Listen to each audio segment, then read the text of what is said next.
بعضی از کلیپ هایی که هست رو با هم میبینیم و سپس انشاءالله خدمت شما عزیزان پاسخ میدیم. خب فرض میکنیم مردی برمیگرده از خانه خود، به خانه خود برمیگرده، مرد مسلمانی دختر خود را با پسر همسایه میبینه در حال رابطه جنسی. دختر مجرد است، چون این آیت در باب دختران مجرد آمدن از شوهردار سنگسار میشه. خب برمیگرده دختر خود را میبینه با پسر همسایه، باید 4 تا شاهد تهیه کنه. پس وظیفه مرد چی است؟ کدوم مرد؟ مردی که آمده دختر خود را با پسر همسایه دیده در خانه خودش در حال وظیفه پدر. وظیفه پدر چی است؟ برمیگرده با قاضی و با محکمه باید 4 تا شاهد چی؟ چون الله پاک نه همون لحظه وظیفه 4 تا شاهد چی است؟ وظیفه پدر چی است؟ 4 تا شاهد باید چگونه بالای دختر خود بیاره؟ چون الله پاک اینقدر بنده ها خود دوست داره که یعنی نمیخواد که او بسیار خوب بسیار خوب. حالا میریم به کتاب صحیح مسلم که پیامبرتون چی گفته، چون شما جواب واقعی را نمیدین. خب الان یک شبهه رو مطرح میکنه که یک مردی مثلا آمد وارد خونه شد، دخترش رو در حالت زنا دید با یک مردی. در این حالت وظیفه این مرد چی است؟ من عزیزان مسلمانی که میرن در لایف های اینا، اولا بارها گفتم که مادامی که اطلاعات کافی از دینتون ندارید نرید، آشنایی کامل با زبان عربی، با احادیث، با شبهات ندارید نرید. وقتی که میرید اگر که اطلاع کافی هم ندارید یک کمی به صحبت‌های اینها دقت بکنید، به مطالبی که مطرح میکنن دقت بکنید، چون اینا سراسر دروغ و تلبیس و خیانت است. یعنی یک صفت مشترکی که روافض دارن با اینها، چون اکثر شبهاتی رو که اینا میارن از شبهات روافض است و بعضیش هم شبهاتی که در طول تاریخ مطرح شده و علما پاسخ دادن. به همین دلیل یک کمی زیرک باشید، دقیق باشید به صحبت‌های اینها. الان مسئله داره، مسئله یک دختری رو که پدرش اون رو در حالت زنا میبینه. همین سوال رو با همین شکلی که ایشون داره مطرح میکنه ما از خودش میپرسیم که مثلا تو به عنوان یک برادر یا به عنوان یک پدر وارد خونت شدی، خواهرت رو یا دخترت رو در حالت زنا دیدی با یک مرد دیگه، چیکار میکنی؟ بهش میگه خوش آمدید، صفا آوردید، خلاصه بفرمایید ادامه بدید، یا نه مراجع قانونی مراجعه میکنی، به پلیس، به دادگاه شکایت میکنی الی آخری. اگر خواهرت یا دخترت راضی باشه که در دین و مذهب شما دیگه اشکالی نداره، تازه میری براشون چای مایی هم آماده میکنی، قهوه هم آماده میکنی تا اونها فارغ بشن. بعد الان میره سراغ حدیث صحیح مسلم. خوب دقت کنید، اینجا شروع مسئله از چی بود؟ که پدری دخترش رو در حالت زنا میبینه. موضوع حدیث چی است؟ خوب دقت بکنید. پیامبرتون نمیگین، ما از طرف پیامبرتون از کتابای خودتون بیارم براتون بود. خب جانتون، کتاب صحیح مسلم وظیفه مرد چی است؟ شما نمیگین، ما براتون میگم، مشکل خاصی نیست. کتاب صحیح مسلم کتاب لعان صفحه 727 هست، روایت شماره 1498. 15 را با هم میخوانیم. 15 روایت شماره 1498 از ابو هریره نقل است که سعد ابن عباده انصاری گفت: یا رسول الله، آیا اگر مردی را با زن خویش یافتم به او فرصت دهم کارش را بکند تا 4 نفر را به عنوان شاهد حاضر کنم؟ خوب دقت بکنید، شروع صحبتش در این بود که یک پدری دخترش را ببیند در حالت زنا. حدیثی که رفت آورده سعد ابن عباده میگه که اگر همسرم را ببینم، اونجا بود پدر و دختر، الان اینجا شد زن و شوهر. خباثت اینا رو میبینید، حرف رو از یک جایی شروع میکنن، دلیل رو از یک جای دیگه میارن، نتیجه رو از اون ور دنیا میارن بهش میچسبونن. یک بار دیگه دقت بکنید اینجا. 15 روایت شماره 1498 از ابو هریره نقل است که سعد ابن عباده انصاری گفت: یا رسول الله، آیا اگر مردی را با زن خویش یافتم به او فرصت دهم کارش را بکند تا 4 نفر را به عنوان شاهد حاضر کنم. فرمود بله. خب سوال رو دوباره مطرح میکنم بعد از خواندن روایت که پیامبرتون چی گفته؟ نباید برخلاف پیامبرتون نظر بدید. مردی در خانه می آید دختر خود را با پسر همسایه میبینه در حالت حدیث بود که کسی زنش رو ببینه. الان میگه که مردی خونه بیاد دخترش رو با پسر همسایه ببینه. خباثت رو متوجه شدید؟ و این دوستی که با ایشون داره گفتگو میکنه به عنوان یک مسلمان متاسفانه به این مسئله دقت نمیکنه در اینجا. رابطه جنسی. این پدر باید چیکار کنه لالا؟ میشنم. باید 4 تا شاهد داشته باشه. البته باید 4 نفر از مردای همسایه را بیاره که دخترش را در حالت سکس با بچه بیگانه گیر کنن ببینن. البته من اول هم عرض کردم خدمت شما که من عالم نیستم که به شما کدام نه اینجا مسئله عقلت به ما کاره.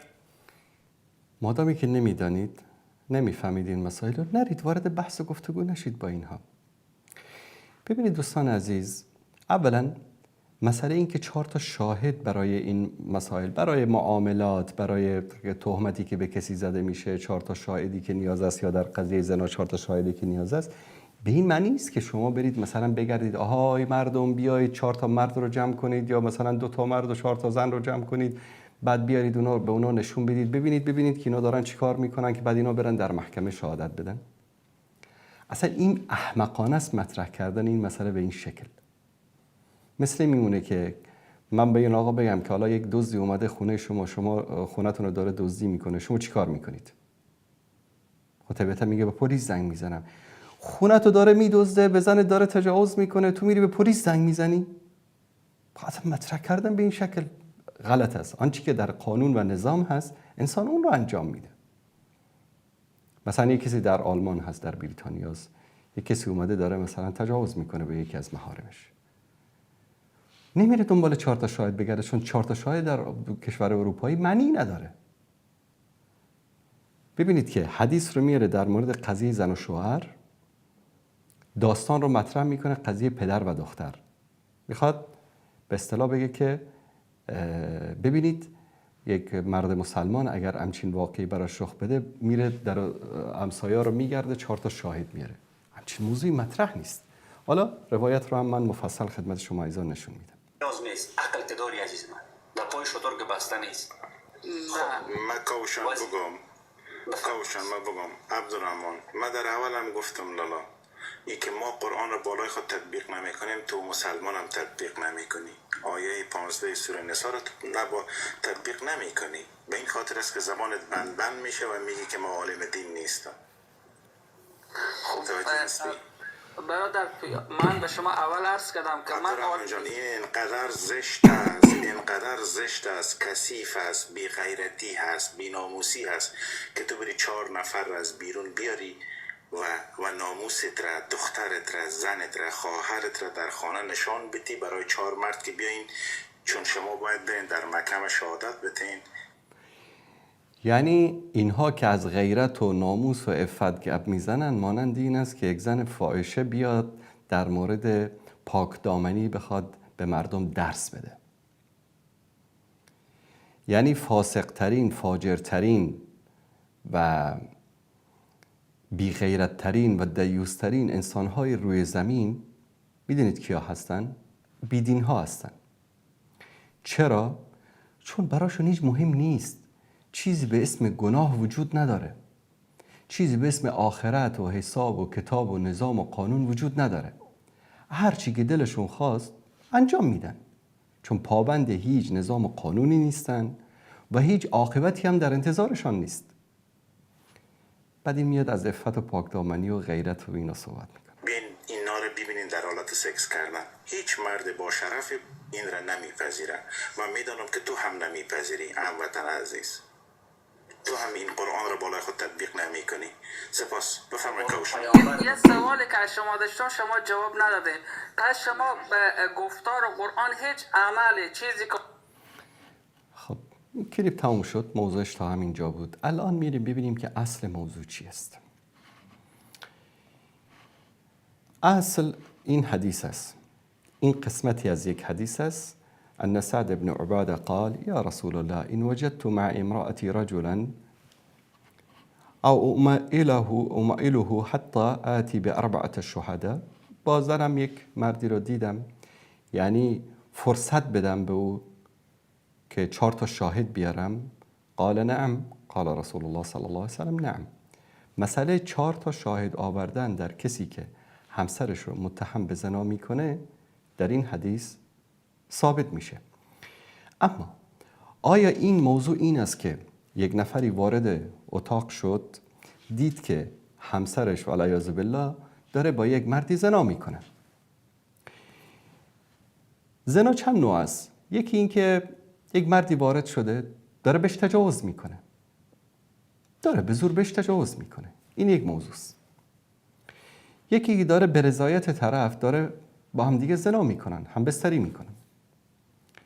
آیا بعد بگرده در و دیوار و همسایه رو خبر بکنه، 4 شاهد بیاره، طوری که این 2 بوزین زاده های نطفه های گندیده اینها اومدن مطرح کردن که باید بره همسایه رو خبر بکنه که هیچ مرد با غیرتی این کار رو نمی کنه، بره 4 شاهد جمع بکنه بیاره بگه ببینید که مثلا این زن داره با این مرد داره زنا میکنه، این کار رو باید بکنه؟ پس حماقت و جهالت اینها از اینجا سرچشمه میگیره. میریم به قرآن کریم، این موضوع رو در اونجا بررسی میکنیم. بعد از اینکه قضیه شهادت و مسئله زنا و اینا، دوستان عزیز اگر این صفحه رو نشون بدن، سوره نور است. کلا مسئله این سوره بیشتر برمیگرده رو قضیه تهمت زنا، از زانی و زانیه فجلدوا كل واحد. این کلا مسئله احکام زنا هست و این مسائل است. تا میاییم به این آیت اینجا، دوستان خوب دقت بکنن. والذین یرمون ازواجهم، و کسانی که همسران خود را به زنا متهم میکنن. یک مردی میاد در دادگاه در پیش قاضی همسرش رو متهم به زنا میکنه. ولم یکن لهم شهداء، و شاهد ندارن. نگفته در اسلام که برو در و دیوار رو بزن 4 شاهد بردار بیار. شاهد ندارن. الا انفسهم، مگر شخص خودشان. خودش هست، شاهد نداره. نگفته در هیچ جا که در اسلام برو در همسایه رو خبر بکن بیا 4 شاهد بیار، 4 مرد بیار اینجا که ببینن که زنت داره چی کار میکنه. فشهادت احدهم 4 شهادات بالله، شهادت یکی از اینها، خود همین مرد 4 بار شهادت میده طبق فقه اسلامی. انه لمن الصادقین. ترجمهش هم نگاه کنید. و کسانی که همسران خود را به زنا متهم میکنن و جز خودشان گواهانی ندارن، پس هر یک از آنها باید 4 مرتبه به نام خداوند سوگند یاد کند که او از راستگویان است. به این شکل میره در دادگاه 4 مرتبه قسم میخوره که بله من دیدم که همسرم این کار رو مرتکب شده. متوجه شدید؟ جمله پنجمی که میگه این است که به خاطر همین این آیات رو آیات لعان میگن، لعنت کردن. والخامسة ان لعنت الله علیه ان کان من الکاذبین، و 5مین بار چنین گوید که لعنت خدا بر او باد اگر از دروغگویان است. 4 بار شهادت میده که همسرش رو در این حالت دیده. دفعه 5 میگه لعنت خدا بر من باد اگر از دروغگویان هستن. و بعد از اون دیگر این زن و شوهر نمیتونن با هم زندگی بکنن. بعد از این لعان، بعد از این قانونی که وجود داره دیگه چون دیگه دلیلی برای زندگی وجود نداره. البته برای ملحدین فرق نمیکنه، برای اینا فرق نمیکنه، چون حفت و پاکدامنی و نمیدونم اصلا چیزی به اسم زنا در بین اینا وجود نداره. روابط عاشقانه است، یعنی هر کی با هر کی خواست میتونه رابطه داشته باشه. بر صورت بعد از اون دیگه دلیلی سببی برای زندگی وجود نداره، الا این که مثلا قبل از این قضیه زن توبه بکنه یا مرد اگر مرتکب گناهی شده باشه توبه بکنه، چون که در هر گناهی هر گناه کبیره و صغیره‌ای که انسان مرتکب بشه در توبه به روی او باز است. قل لعبادی الذین اسرفوا علی انفسهم لا تقنطوا من رحمت الله ان الله یغفر الذنوب جمیعا. الله سبحانه و تعالی همه گناهان رو میبخشه. اما این حدیث ما قبلم داره که متاسفانه اینها اون رو ذکر نمی کنن. در اینجا من این چون حدیث هم در بخاری است هم در مسلم است. بعد از اون سعد چی میگه؟ قال سعد، ادامه داد سعد، گفت که یعنی یک مردی رو اگر با زنم ببینم لضربته بالسیف غیر مصفح، با یک شمشیر برنده میزنم، لط و پارش میکنم. صحابه همه ساکت شدن. پیامبر میگه که 4 شاهد باید بیارین، الله متعال میگه 4 شاهد باید بیارین.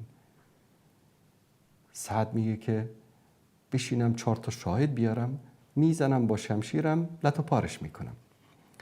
فبلغ ذلك رسول الله صلی الله علیه وسلم. مردم با تعجب اینو به پیامبر گفتن یا رسول الله این سعد داره چی میگه؟ رسول الله صلی الله علیه وسلم نگفتن که نه تو غلط کردی، چرا این کارو میکنی، نباید این کارو بکنی. چی گفتن؟ اتعجبون من غیرت سعد، آیا از غیرت سعد تعجب میکنید؟ والله لأنا اغیر منه، به خدا قسم که من از سعد هم با غیرت ترم. والله اغیر منی، و الله متعال از من با غیرت تر است. و من اجل غیرت الله حرم الفواحش ما ظهر منها و ما بطن، و به خاطر همین غیرت الله سبحانه و تعالی اعمال فاحشه یعنی زنا، تجاوز، دست درازی کردن، اینها رو الله سبحانه و تعالی چه ظاهر باشه چه باطن باشه منع کرده. ولا احد احب الیه العذر من الله و من اجل ذلك بعث المبشرین و منذرین ولا احد احب الیه لمدح من الله و من اجل ذلك وعد الله الجنه. رسول الله صلی الله علیه و سلم در اینجا میخواد یک اشتباهی رو که تصور کرده بودن که گاهی اوقات غیرت انسان باید در مقابل قوانین و در مقابل شرایع الله سبحانه و تعالی قرار بگیره رو تصحیح میکنن. مثل این که ما یک چیزی در افغانستان داریم، من بهش میگم غیرت جاهلی. غیرت جاهلی، غیرت اسلامی نیست. غیرت اسلامی این است که انسان در مقابل فواحش، در مقابل گناهان، در مقابل محارم الهی، در مقابل آنچه که الله سبحانه و تعالی منع کرده و آنچه که امر کرده غیرت داشته باشه. بعضی از غیرت‌های جاهلی است. به طور مثال طرف از غیرتش این است که مثلا دخترانش رو از تحصیل علم منع بکنه. این غیرت جاهلی است. این غیرت اسلامی نیست. غیرت اسلامی این است که تو حجاب رو، نیکی رو، عفت رو، پاکدامنی رو تعلیم بدی، مراقبشون باشی و بعد از اون آنچه که الله سبحانه و تعالی برای اونها از حق و حقوقی که گذاشته اونها رو به اجرا در بیاری. طرف خودش میره بیرون زنا میکنه، شراب میخوره، قمار میزنه، 4 عیب شرعی است. اما زنش از خونش نباید که بره تا خونه پدر و مادرش. این غیرت جاهلی است. غیرت اسلامی نیست. وقتی که الله سبحانه و تعالی در اینجا مسئله 4 شاهد رو مطرح میکنه دوستان عزیز، اولا یکی از اسباب این است که هیچ وقت امکان نداره الا نادرا که کسی بتونه 4 تا شاهد در همچین صحنه‌ای بیاره. و 4 تا شاهد هم این نیست که شما برو دنبال مردم بگرد بیار نشون بده. این یک حرف نهایت حماقت و جهالت اینا رو نشون میده. اصل هدف این است که مادامی که همچین چیزی مستحیل است، یعنی امکان ندارد، الله سبحانه و تعالی میخواهد که اولا حقوق انسان ها مراعات شود. اینطور نشه که مثلا یک انسانی بره با همسرش یک اختلاف پیدا کرد، اونو متهم به زنا بکنه. با همسایه یک اختلاف پیدا کرد، زن همسایه رو متهم به زنا بکنه. حالا مثلا در همین قرآن و حدیث اگر می اومد که اگر یک مرد مسلمان یک زن مسلمانی را متهم به زنا بکند، او را باید 80 ضربه شلاق زد. بعد چی میگفتن؟ ببینید چقدر ظلم میکنه. یک مرد مسلمان اگر شهادت بده که فلان همسایش زنا کرده، زنه که بیچاره رو میبرن سنگسار میکنن و شلاق میزنن و فلان میکنن. اسلام گفته 4 تا شاهد بیار. اون 4 تا شاهدم 4 تا شاهدی که شروط داشته باشه، شاهدان عدل باشن. حتی مثلا حالا کسایی که ریشاشون رو میتراشن ناراحت نشن، مثلا در اسلام شهادت کسی که ریشو بتراشه قبول نمیشه در محکمه شرعی. چون کسی که ریشو میتراشه از نگاه فقه اسلامی انسان فاسق است. انسان فاسق شهادتش در محکمه قبول نمیشه. حتی همین مردی که همسرش رو متهم به زنا میکنه، اگر علامات فسق و فجور در او وجود داشته باشه، اون شهادتی که در محکمه میده طبق این آیات 6 سوره نور که خدمتون بیان کردم در محکمه قبول نمیشه. چون میگه وقتی که این انسان آثار فسق و فجور در وجود داشته باشه، شاید این شهادتی هم که میده دروغ باشه. اهل محل، امام مسجد، اینا باید شهادت بدن که این شاهد عدل است، دروغ نمیگه. و الا اگر این شروط سخت نمی بود، مثلا یک انسان میرفت به 4 نفر $4000 امروز نفر $1000 به یک طرف بدید، در افغانستان میره بر علیه هر چه مقدسات از شهادت میده. اما اینطوری نیست. اون شاهد باید شروط شاهد عدل رو داشته باشه. کوچکترین از خوارم مروت در وجود داشته باشه، شهادتش در محکمه قبول نمیشه. حتی در یکی از کتب یکی از علما خونده بودم که کسی که در کوچه و خیابان غذا میخوره، مثلا ساندویچ دستش گرفته کنار خیابون وایساده داره میخوره، این انسان شهادتش قبول نمیشه. این از خوارم مروت است به اصطلاح.